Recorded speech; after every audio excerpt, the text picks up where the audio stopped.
आपल्यासमोर इथे हा एक आयत दिलेला आहे. आपण असं समजूया की हे आयताकृती एक खेळाचं मैदान आहे आणि मला या मैदानाला एक चालत फेरी मारायची आहे. तर मी जर एक फेरी मारली तर एकूण मी किती चालेन? एकूण किती अंतर मला चालायला लागेल एक फेरी मारायला? आता लांबी आणि रुंदी दिलेली आहे, तर आपण काढू शकतो की किती मला चालायला लागेल. 100 अधिक 50 अधिक 100 अधिक 50 म्हणजे एकूण बेरीज झालेली आहे 300. म्हणजे मला 300 मीटर चालायला लागेल, तेव्हा कुठे माझी एक फेरी पूर्ण होईल. मग आता हे जे अंतर आहे, ही एक फेरी पूर्ण करण्याचं, या अंतराला गणिताच्या भाषेमध्ये परिमिती असं म्हणतात. परिमिती म्हणजे काय?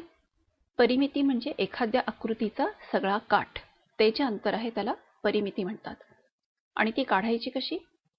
तर सर्व बाजूंची बेरीज करायची. दिलेल्या आकृतीच्या सर्व बाजूंची बेरीज केली की आपल्याला परिमिती मिळते. आता काही उदाहरणं बघूया. आता इथं पहिला दिलेला आहे, हा त्रिकोण आहे आणि त्रिकोणाच्या बाजू आहेत 4, 4 आणि 2 सेंटीमीटर. मग आता परिमिती किती येईल? 4 अधिक 4 म्हणजे 8, 8 आणि 2 10, म्हणजे परिमिती आलेली आहे 10 सेंटीमीटर. आता पुढचा आहे तो चौकोन आहे. आता याच्या बाजू काय आहेत? 4, 3, 4 आणि 5. मग आपण बेरीज करूया सर्व बाजूंची. 4 अधिक 4 आहे 8, 8 आणि 3 11, 11 अधिक 5 बरोबर 16, म्हणजे परिमिती आलेली आहे 16 मीटर. आता पुढचा आहे तो षटकोन आहे.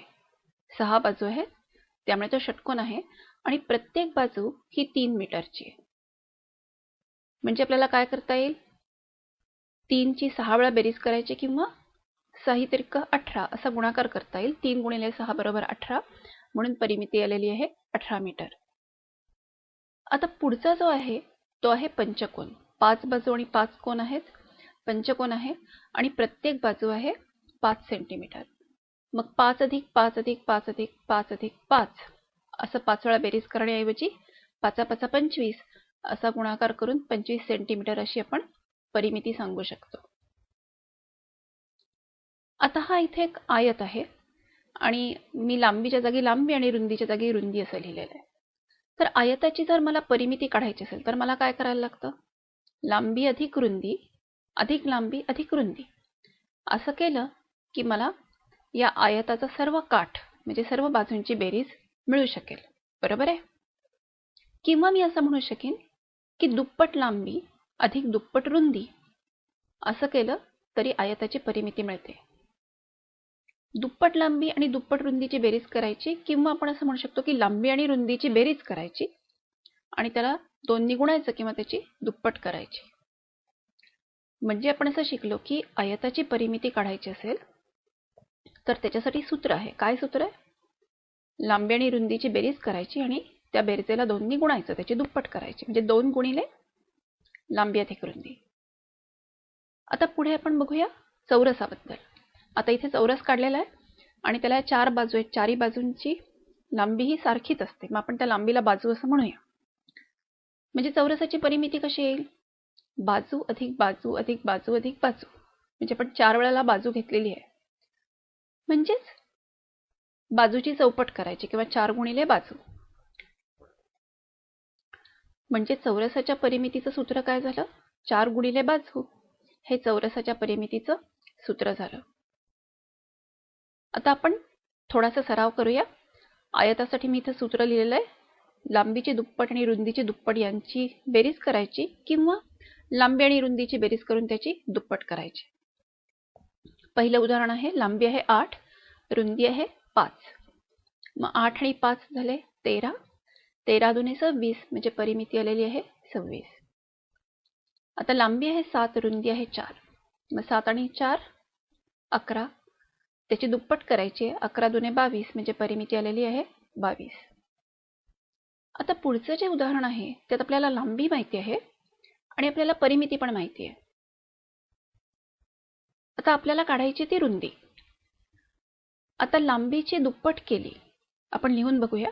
लांबीची दुप्पट केली की होईल 20 अधिक रुंदीची दुप्पट बरोबर 30.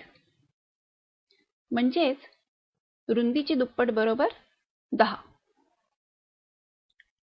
म्हणजेच रुंदीची दुप्पट जर 10 असेल तर रुंदी काय असेल? तर रुंदी असेल 5. म्हणजे उत्तर आलेलं आहे 5. आता थोडा चौरसाच्या परिमितीचा सराव करूया. चौरसाचं सूत्र काय आहे? 4 गुणिले बाजू. बाजू आहे 18 म्हणजे परिमिती येईल 18 चौक 72. परिमिती आहे 72. बाजू आहे 12. 12 चौक 48 म्हणजे परिमिती आहे 48. आता बाजू माहिती नाहीये आणि परिमिती आहे 60. मग किती चौक 60? कशाला 4 ने गुणल्यावर 60 उत्तर येईल? तर 15 चौक 60 आहे म्हणजे बाजू आहे 15. आता पुढचं उदाहरण बघूया. आता इथला प्रश्न दिलेला आहे की एका पंचकोनी शेताला तारेचं कुंपण घालायचं आहे. प्रत्येक बाजू 40 मीटर लांबीची आहे. तर तारेचा एक वेढा पूर्ण करायला किती लांबीची तार लागेल? आता शेत आहे पंचकोनी म्हणजे त्याला किती बाजू आहेत? 5 बाजू आहेत आणि प्रत्येक बाजू आहे 40 मीटरची म्हणजे परिमिती येईल 5 गुणिले 40. 5 चौक 20 म्हणजे 40 गुणिले 5 येतील 200. तर 200 मीटर एवढ्या लांबीची तार लागेल एक वेढा पूर्ण करायला. म्हणजेच आपण परिमिती काढलेली आहे इथे.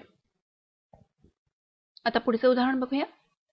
एका आयताकृती मैदानाची लांबी 200 मीटर आहे आणि रुंदी 150 मीटर आहे. या मैदानाभोवती आशा रोज धावत 3 फेऱ्या पूर्ण करते. आशा रोज किती मीटर पळते? म्हणजे आधी आपल्याला काय काढायला लागेल? आधी आपल्याला परिमिती काढायला लागेल आणि आपण जी परिमिती काढू ती एक फेरी होते. मग आपल्याला 3 फेऱ्या काढायच्या आहेत त्यामुळे आपण परिमिती काढल्यानंतर त्याची तिप्पट केल्यावर आपल्याला 3 फेऱ्या म्हणजे किती अंतर ते कळेल. तर आधी एका फेरीचं अंतर म्हणजे परिमिती काढूया. लांबी आहे 200 आणि रुंदी आहे 150. म्हणजे आपलं सूत्र वापरून आपल्याला करायला लागेल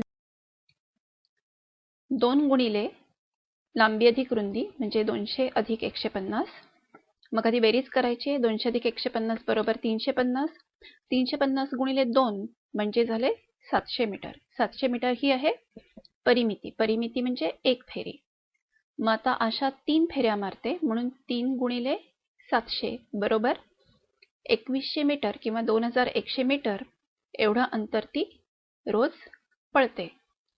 आणि 2100 मीटर म्हणजेच 2 किलोमीटर 100 मीटर एवढं अंतर ती रोज पळते.